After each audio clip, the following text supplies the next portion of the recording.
एक छोटे से गांव में रिया नाम की लड़की रहती थी। उसे पुराने और रहस्यमयी सामान इकट्ठा करने का बहुत शौक था। एक दिन कबाड़ी वाले की दुकान में उसे एक पुराना लेकिन चमकदार आईना मिला। आईने के किनारों पर अजीब सी नक्काशी बनी थी, जैसे कोई प्राचीन मंत्र लिखा हो। रिया ने मुस्कुराते हुए कहा, वाह, इसे मैं अपने कमरे में लगाऊंगी। पर उसे नहीं पता था कि वो आईना साधारण नहीं, जादुई था। रात को जब सब सो गए, रिया ने आईने में खुद को देखा। तभी उसने देखा आईने में उसका प्रतिबिंब मुस्कुरा रहा था। पर रिया नहीं मुस्कुरा रही थी। वो डर गई, पीछे हटी और लाइट ऑन की। सब सामान्य लग रहा था। शायद मेरा भ्रम होगा, उसने सोचा।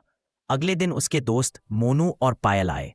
रिया ने हंसते हुए कहा, चलो तुम्हें अपना नया आईना दिखाती हूं। जैसे ही तीनों ने उसमें देखा, आईना नीली चमक से जगमगा उठा।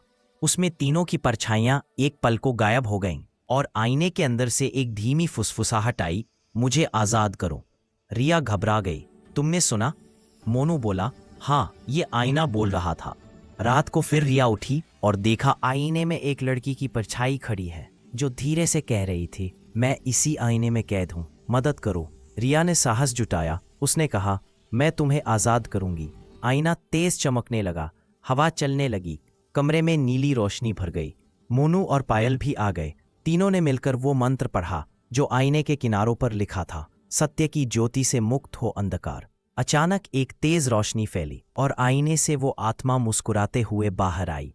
उसने कहा, धन्यवाद बच्चों, तुमने मुझे मुक्ति दी।